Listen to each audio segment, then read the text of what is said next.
antes el presidente, un plan B a la prórroga del estado de alarma que el Gobierno estaba pidiendo esta mañana en el Congreso. Le toca ahora intervenir a Vox, tercer grupo de la oposición. El suyo va a ser un no a la prórroga del estado de alarma.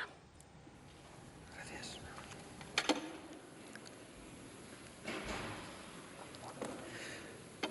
Muchas gracias, señora presidenta. Muy buenos días a todos. Quiero comenzar, como en anteriores intervenciones, mostrando mi pésame a las familias de los fallecidos, de los que todavía no conocemos el número. 25.000, 30.000, 40.000, 50.000, muchos más, en cualquier caso, de los que se habrían producido con una gestión razonable. Demasiados, víctimas, por un lado, de la pandemia y, por otro lado, de la gestión de una crisis sanitaria que ha sido la peor a nivel mundial.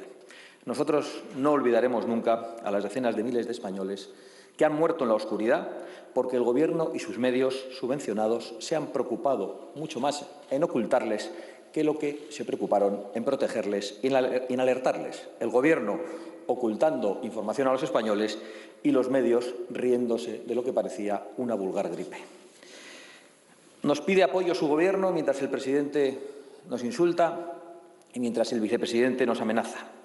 Señor Sánchez, en su anterior comparecencia, a la que está obligada a hacer cada 15 días por el estado de alarma, no porque a usted le venga en gana, como a veces quiere hacernos creer, no respondió a mis preguntas y vertió falsedades sobre mi partido.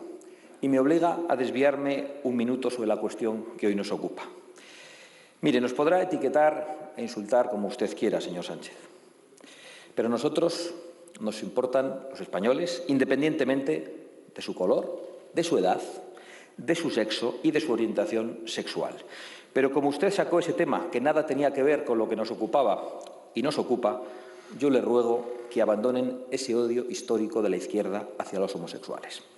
Aléjese, por favor, aléjense de ídolos como el Che Guevara, que los encarcelaba, y animen a sus socios de Gobierno, que ahora no parecen querer escuchar, a alejarse de ideologías que les catalogaban a las personas según su condición sexual. La gente debe poder amar a quien quiera, señor Sánchez, y debe ser muy duro para los homosexuales que ustedes sigan rindiendo homenaje a sus perseguidores y a sus asesinos. En Vox, señorías, no despreciamos a nadie por su tendencia sexual. En Vox, desde luego, no tendrán que soportar que una exministra que se sentaba a su lado y ahora fiscal les insultase gravemente como hacía con otros compañeros de la bancada azul. No será fácil que convenza a su socio Iglesias de un gesto de humanidad, porque el señor Iglesias es un negacionista de todos los crímenes del comunismo. Es más, subió a esta tribuna hace unos días a hacer apología de esa ideología criminal. Creo incluso que deberíamos reflexionar sobre si esa posición negacionista planteada por el vicepresidente en la tribuna de los distintos genocidios del comunismo no constituye un delito, tal y como reconoce el Código Penal en su artículo 510, que prevé penas de prisión para quienes públicamente nieguen, trivialicen o enaltezcan los delitos de genocidio. Vino a esta tribuna el señor Iglesias, por cierto, a amenazar al tercer partido de España apelando a la guerra civil. Que sepa el señor Iglesias que no nos van a amedrentar ni sus formas de matón bolivariano ni sus amenazas de chequista, ni siquiera su control del CNI. Es más, nos tranquiliza cada vez que sube a esta tribuna porque millones de españoles le conocen mejor y ven que en él solo hay odio, violencia y obsesiones patológicas con los años 30 del siglo pasado. Vuelvan al siglo XXI, señorías, y se lo voy a decir con una imagen que quizá les ayude a entenderlo. Bajo su ominoso gobierno, señores Sánchez e Iglesias, han muerto 10 veces más españoles que los que asesinaron sus ídolos en Paracuellos. A lo mejor con estos ejemplos son ustedes capaces de imaginar la magnitud de la tragedia que han causado. El señor Iglesias, con esa soberbia soviética que le caracteriza, nos contó el pasado 19 de marzo que él se erigía en responsable de las residencias de ancianos durante esta crisis. Y por eso le acusamos a él directamente del horror de la gestión, porque él mismo se señaló, porque él mismo se ungió, porque él quiso tener esa responsabilidad. Así que no se esconda el señor Iglesias, que ahora se ha ido hablando de lo público y de lo privado, porque él tenía autoridad sobre todas las residencias, y en todas han faltado las medidas de protección para los ancianos y para el personal de trabajo, han faltado las pruebas de detección de la enfermedad y ha faltado el apoyo que necesitaban los ancianos, y allí han muerto, y ni siquiera aparecen en las estadísticas, miles de ancianos abandonados por este Gobierno y personalmente por el señor Iglesias. Y le exigiremos por ello que afronte su responsabilidad ante las familias de las víctimas, ante los españoles y ante los jueces. Y de poco le va a servir entonces ponerse a hablar de su adorado Lenin o de las guerras del abuelo, de las tristes guerras de nuestros abuelos. Señor Sánchez, a usted solo le he oído una verdad importante en toda su vida política, que además comparto, que los españoles no podrían dormir tranquilos con el señor Iglesias en el Gobierno. Algunos ni siquiera han podido sobrevivir a su gestión, porque no es fácil sobrevivir a la gestión de los comunistas, ni económica ni físicamente. Y usted es el máximo responsable, porque mientras permitía que el señor Iglesias atacase a la monarquía parlamentaria, mientras le blindaba en el Centro Nacional de Inteligencia, los ancianos morían abandonados y ocultados en nuestras residencias. Y es que al señor Iglesias ni siquiera le gusta España. ¿Por qué le habrían de preocupar los españoles? Imagino que cada vez que sube a esta tribuna tiene que hacer un esfuerzo descomunal para pronunciar el nombre de nuestra nación, del que hasta hace poco renegaba, quizá como forma de entablar amistad con terroristas y demás asesinos nacionales o extranjeros, porque le hemos visto en las guaridas de ETA alabando a la banda terrorista ETA. Sí, el señor Iglesias lo dijo. Yo no puedo decir España. Yo no puedo decir España, con una mezcla de asco y de odio, porque le produce asco nuestro himno, al que llama cutre, pachanga, fachosa, nuestra bandera rojigualda y nuestro rey. No me lo estoy inventando. El señor Iglesias hace contorsionismo cuando habla de la patria, de patriotas y de patriotismo, como hizo el otro día en esta tribuna para contestarnos sobre las residencias. Y no lo digo yo, lo ha reconocido el señor Iglesias literalmente. ¿O es que ya no se acuerda el señor Iglesias? Así que ahora, que no venga aquí a darnos lecciones sobre patriotismo o a pedir que aplaudamos su contorsionismo. Señor Sánchez, creo que usted no llega a eso. No creo que a usted le cueste pronunciar el nombre de España. Tampoco creo que le importe mucho, y lo digo con pena. Creo que usted pronunciaría cualquier cosa, señor Sánchez, con tal de permanecer en el poder, en el Palacio, con avión privado y con muchos policías alrededor. Y lamento decírselo. Señor Sánchez, usted tuvo un déficit público el año pasado del 2,8% del Producto Interior Bruto y tiene 22 ministros. La señora Merkel tuvo un déficit público del 1,4% y tiene 14 ministros. Usted doble de déficit, doble de ministros, porque usted lo hace todo a lo grande. Es usted el campeón y también, por desgracia para los españoles, en esta crisis, en número de muertos por habitante por coronavirus y en número de sanitarios contagiados por habitante. También en horas de televisión por hora de programación. Sus estadísticas son asombrosas, así que no nos sorprenden los datos que le da el CIS de Tezanos, que le auguran tan buenos resultados y que las televisiones le traten a usted como un sultán. Pero es que España, señor Sánchez, no es un sultanato, ni, señor Iglesias, es una república bolivariana, es una monarquía parlamentaria. Y ustedes, los dos, la están minando y la están destruyendo.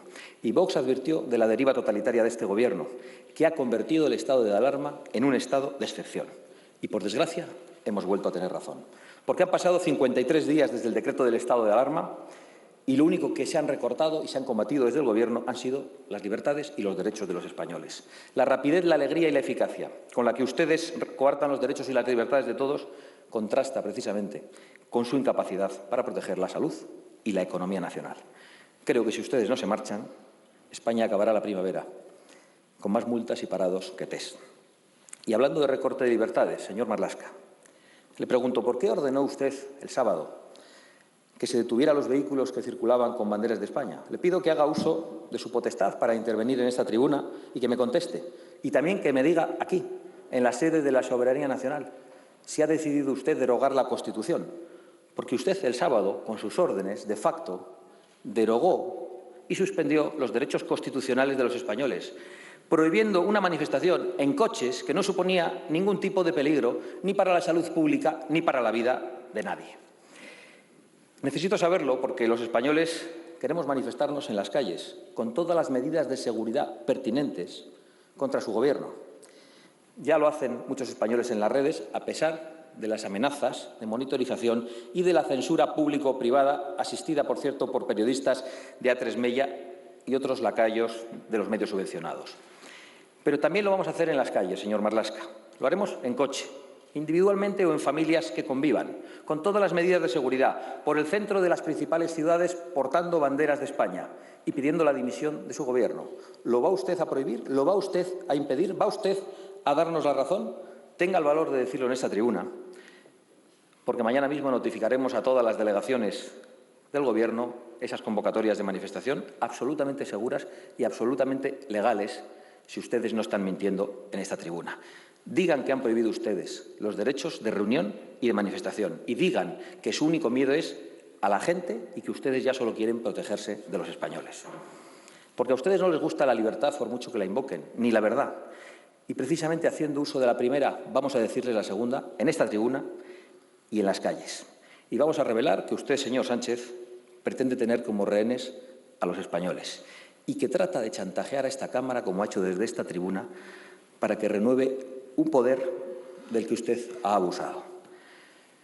Señores de Ciudadanos, yo tengo que decir que lo lamento.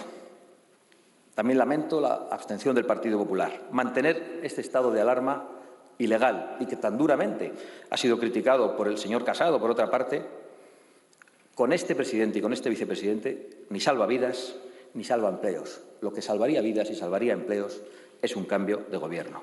Ustedes han decidido apoyarles y ustedes han decidido abstenerse. Y de verdad que yo solo puedo decir que lo lamento. Creo que cada vez más españoles están comprobando que ustedes se aferran al estado de alarma como quien lo necesita para otras cosas, especialmente su vicepresidente. Y además, en la lógica que usted plantea, como todo depende del estado de alarma, las ayudas sociales que hay que dar a los españoles en estos momentos dependen del estado de alarma, ¿hasta cuándo nos quieren tener ustedes en estado de alarma? Hasta diciembre, toda la legislatura, porque entendemos que cuando ya no se apruebe el estado de alarma ya no habrá ayudas sociales para dar a los españoles. ¿O es que usted también nos está mintiendo sobre esto en la tribuna? Nuestro voto no va a poner la suerte de los españoles en sus manos. Aunque tuviéramos, fíjese lo que le voy a decir, que desaparecer como partido, jamás contribuiremos a afianzar en el poder a quienes están despreciando la vida, la libertad, la prosperidad y la nación en España, y a quienes nos han llevado al mayor desastre de este siglo, pero hablan de los datos de Estados Unidos refiriéndose a Vietnam. Hemos tenido que sufrir su gestión, pero estamos a tiempo de impedir que se agrave el desastre que ustedes han provocado. Para ello seguimos ofreciendo a esta Cámara la posibilidad de un Gobierno de emergencia nacional que, lógicamente, no queremos liderar ustedes, como subirá a decir inmediatamente después de mi intervención, que sea capaz de liderar los próximos meses hasta unas elecciones. Y como este Gobierno no va a asumir su responsabilidad, me parece que va a depender de todos y cada uno de ustedes, señores diputados. No descarto que sea necesaria una moción de censura, aunque solo sea para que los españoles sepan, con nombres y apellidos, quiénes son los diputados que quieren el mantenimiento y la continuidad de este Gobierno ruinoso que está abusando del poder.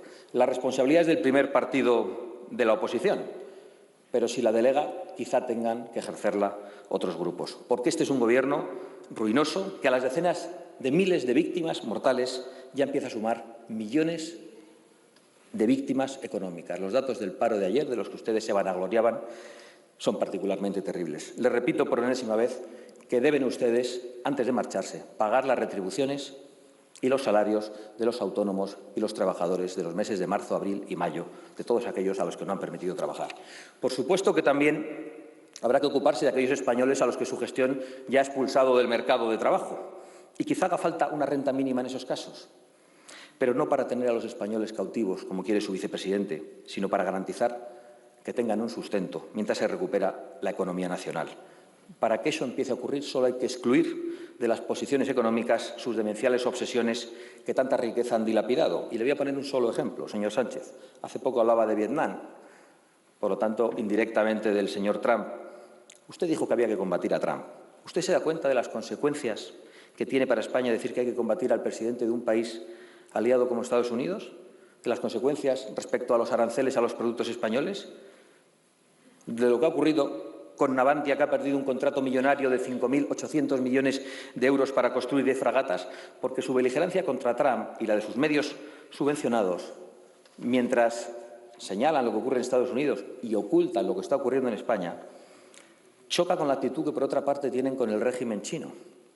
Una actitud servil, por cierto, a quienes compran material defectuoso y que todavía ni siquiera han pedido perdón por el virus de Wuhan. Y en realidad nosotros no queremos que pidan perdón.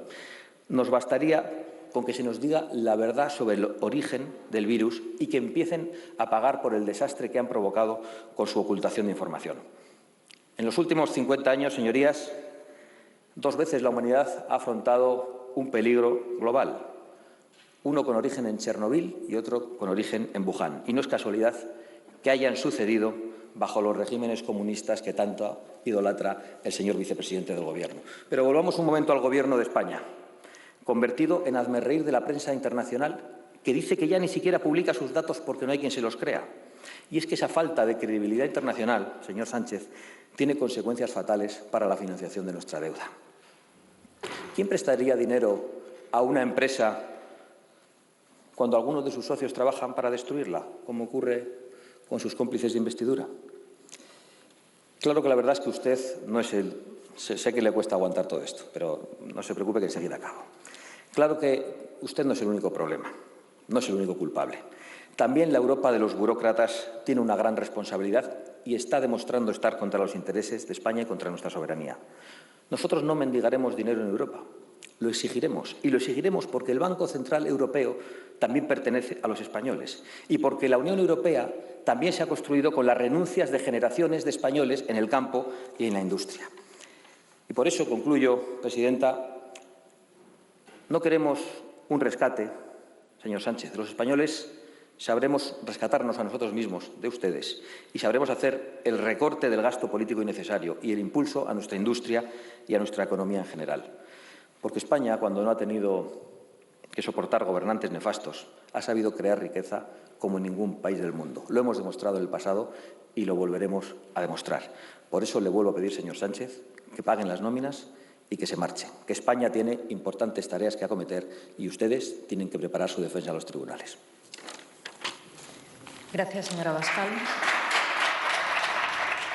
Ha sido la intervención de Santiago Abascal, que no descarta una moción de censura contra Pedro Sánchez. Lamenta Abascal que finalmente el Partido Popular se haya decantado por la abstención, lo confirmaba al final de su intervención antes Pablo Casado, por lo que el Gobierno va a contar con una amplia mayoría para prorrogar por 4ª vez el estado